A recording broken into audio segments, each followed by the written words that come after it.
Coronavirus infections worldwide stand at more than 3.7 million, more than 1.2 million of those in this country, the United States. And according to Johns Hopkins University, there have been close to 75,000 deaths in the U.S., by far the most of any country in the world, if you believe the reported deaths that we're seeing, maybe specifically in China. Anyway, while much of the global focus remains on developing drugs to fight the virus, getting economies back on track, there's also a growing war of words over how the disease first began to spread inside China. That's something our next guest has been very vocal about in recent days. Joining us now, Secretary of State Mike Pompeo.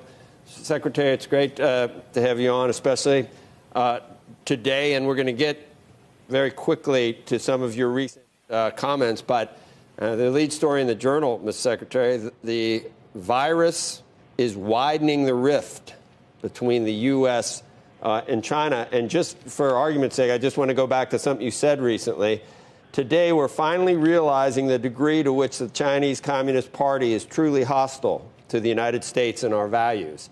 Do you remember saying that? Because it wasn't yesterday or last week. That was October. That was pre-virus. So we were already there, and I assume, in your view, things have deteriorated from there. Well, Joe, good morning. President Trump, in his campaign, singled out China as a challenge, a threat to the United States, something that we had to deal with. It's not political. It's not partisan. Republican administrations, Democrat administrations all ignored this rising challenge. The president's taken it on in multiple ways. We've seen it most publicly with respect to the trade deals that he's been trying to get, fairness, reciprocity, making sure they don't steal our intellectual property, all the things that matter an enormous amount to the economic well-being of the United States. And then, we've seen now recently with this virus, we've seen precisely, this is a symptom, right? Authoritarian regimes go to ground. They cover, they deceive, they put out disinformation, they deny their people individual liberties, all the things that we've known for so long. We've dealt with communist regimes before.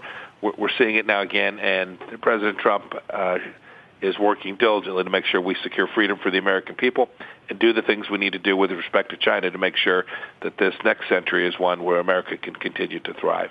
The origin of the virus has been in the news for a while, in fact. We had Senator Tom Cotton on weeks ago, probably months, I would even say, and we had him on again recently and said that the evidence has increased, as you have said, that maybe it originated not perhaps designed by the Chinese, but in a lab that wasn't maintained at the highest level of safety standards that you would hope in a P4 lab, and that maybe it escaped. But Senator Cotton emphasizes that the evidence right now is circumstantial and probably will never be anything more than circumstantial.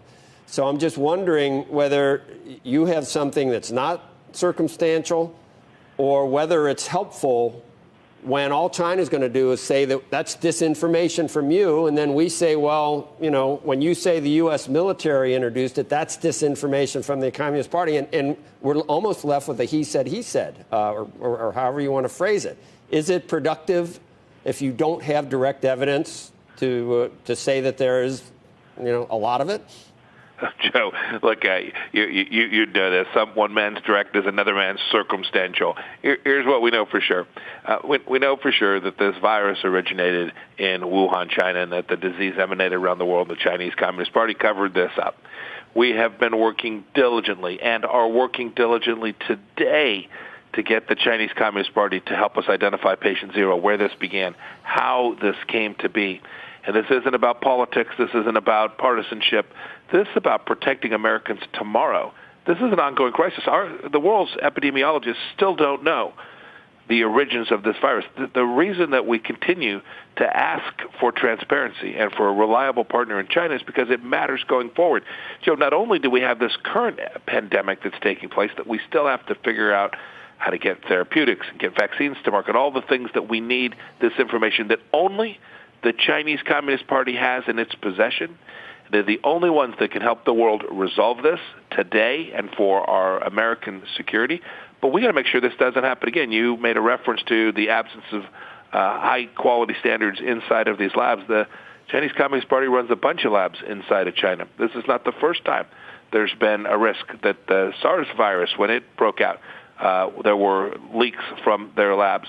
We got to make sure that we get our arms around this, not only for today, but to protect the world going forward. This is serious business. I think the world can see the enormous economic pain that has been inflicted on the globe, and now 250,000 lives, as reported. I would argue the Chinese number is not worth a darn, as you suggested. Mm-hmm. But 250,000 lives destroyed as a result of what happened in Wuhan, and the Chinese government has an obligation to help us figure out how to make sure there aren't increased lives lost as we move forward. Andrew has a question, Mr. Secretary. Thank you, Joe. Mr. Secretary, in terms of the strategy of good morning to you, of raising the rhetoric and perhaps the tensions with China, one of the things, and we've talked about it on the show over the past 2 days, that some healthcare professionals, even people within the diplomatic community, have mentioned is that right now, at least in this very moment, we are still very reliant on China for access to PPE and certain supplies that will be necessary for tests that we need right now, and also for some of the drug development later in terms of supply chain. And so what do you think the risk is towards raising some of these issues and raising some of the tension in terms of whether that's going to put any of those supplies at risk or in jeopardy? Well, we have an obligation to be truthful to the American people. This is what democracies do. We're not raising the rhetoric. We're simply trying to protect the world from a global pandemic by sharing what we know and asking the Chinese Communist Party to do what they say they want to do. They say they want to be a nation that participates in the global economy. They say they want to be cooperative. They say they love the World Health Organization. Well, then do the right thing. Share the information that you're required to under international health regulations with the World Health Organization. Do what you say you're going to do. This isn't about rhetoric. We're not raising the rhetoric. We're trying to get the data set to save lives. What we did initially with the first phase of the trade negotiations, it was taken positively because of the prospect for much more progress being made in subsequent negotiations, Mr. Secretary.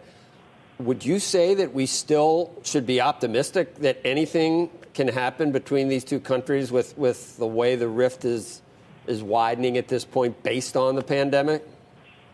We're prepared to go work on these matters in good faith, just as the Trump administration has done for 3 years now, Joe. So the answer to that will turn on the decisions that the Chinese Communist Party leadership makes. If they want to engage in the world, if they want to protect property rights, if they want to conduct fair and reciprocal trade, if they're interested in that, which they tell us they are, then yeah, I think there's a path forward to do that. If they choose a different path, if they choose a path where they continue to operate in the way they've operated for the last 25 years, President Trump's just going to say, nope, that doesn't work for the American people and the American worker, and we're going to head down a different path. It will ultimately be up to them about whether they want to conduct trade in a way that is consistent with global practices. Becky. Secretary Pompeo, do you worry about the impact on tariffs, what that impact could potentially mean for businesses and consumers here in the United States at a time when we're facing unprecedented losses of jobs? I'm most concerned that China do what's right for America's workers and employers. We've seen unfair trade relationship for an awfully long time. President Trump has made a hallmark of this administration fixing that so we can get our economy going, growing, doing the things that he promised he would do all along. It's what the trade team, Ambassador Lighthizer, Secretary Mnuchin have been working on for a long time. I hope we can get it done in a way. The President has said he's happy to have no tariffs, no barriers, no non-tariff barriers, free trade, reciprocal trade. That's what we're shooting for. Mr. Secretary, just getting back quickly to the origin of the virus,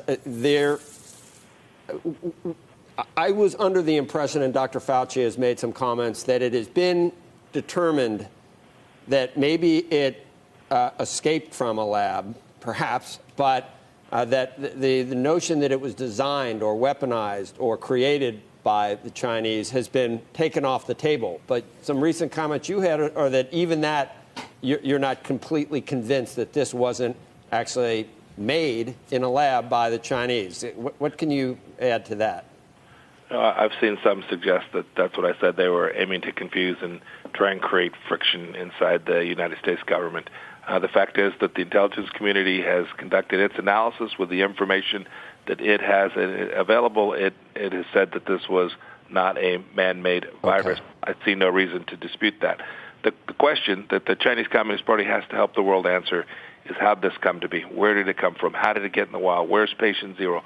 All the things that freedom-loving nations that want to protect life around the world would share information on. We still don't have the virus sample in spite of repeated requests for it, and we need it.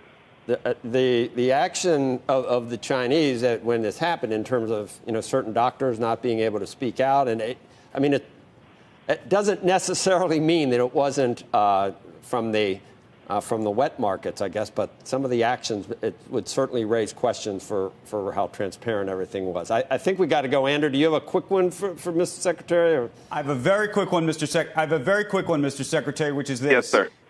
In terms of sharing information, but in this instance also sharing drugs, remdesivir, which we're all thrilled and hope is going to help so many people, is going to be taken control of by the federal government in terms of its distribution. And the question becomes how that's going to be prioritized. We all imagine this can be prioritized within the United States, but what the implications of that may be internationally as we become or are reliant on other countries in part to help us with supply chains of the drugs in the future.